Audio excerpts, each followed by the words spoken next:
Hello students, and welcome to this presentation on the Wilson government. In this presentation we shall be looking at the political and social aspect of his reign. So let's have a quick preview of the Wilson years. So overall he won two elections, the 1964 election and the 1966 election, and he also lost the 1970 election.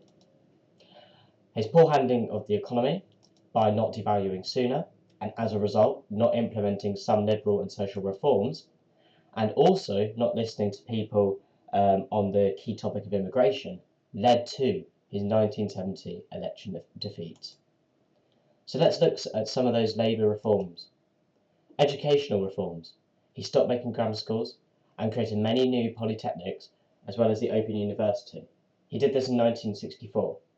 The overall aim of this was to create a balanced playing field for people to work their way up in the educational system, and, as well as this, to make sure that everyone who is leaving school and going on to upper areas of education, such as polytechnics or the Open University or university, were gaining some form of qualification which would help them in the future.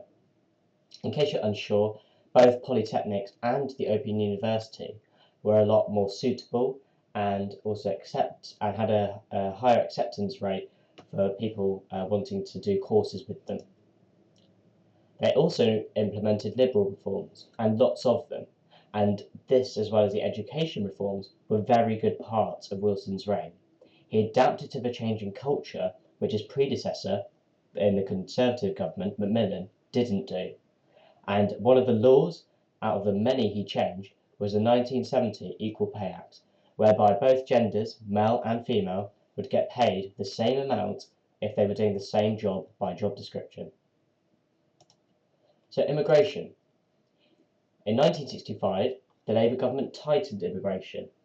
However, they did give the immigrants in the country more rights via the 1965 Race Relations Act and the 1968 Race Relations Act. This frustrated people as well as trade unions, or TOCs as is written on the screen, because it interfered with the relationship between the worker and the trade union. The government was now getting involved.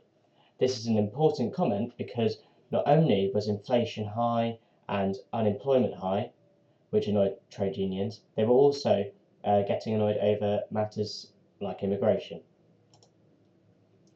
Furthermore, the River of Blood speech in 1968 was conducted by Enoch Powell. A lot of people get confused, but he was a Conservative Member of Parliament. He tried limiting the amount of Kenyan Asians entering the country, and this didn't work. Many still managed their way to get into the country, and he made this racist speech to gain Conservative appeal over the key topic of immigration.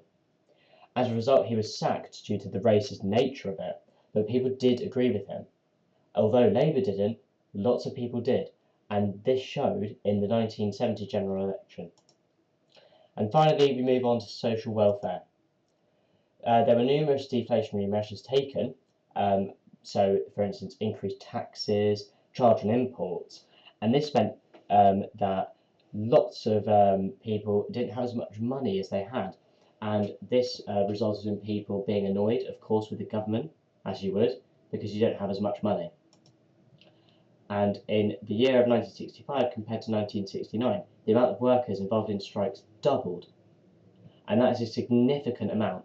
And that summarises the power that TUCs had in that time, and also the amount of anger that people had about the economic situation of the country.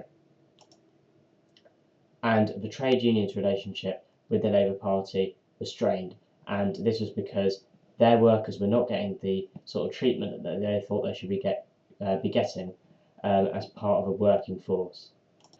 This is the end of the lesson now. Please visit our website, and the link is on the screen if you would like to visit other key areas of the history course. I hope you enjoyed the video, and don't forget to watch other videos on the Wilson years and many other aspects of history. Thank you.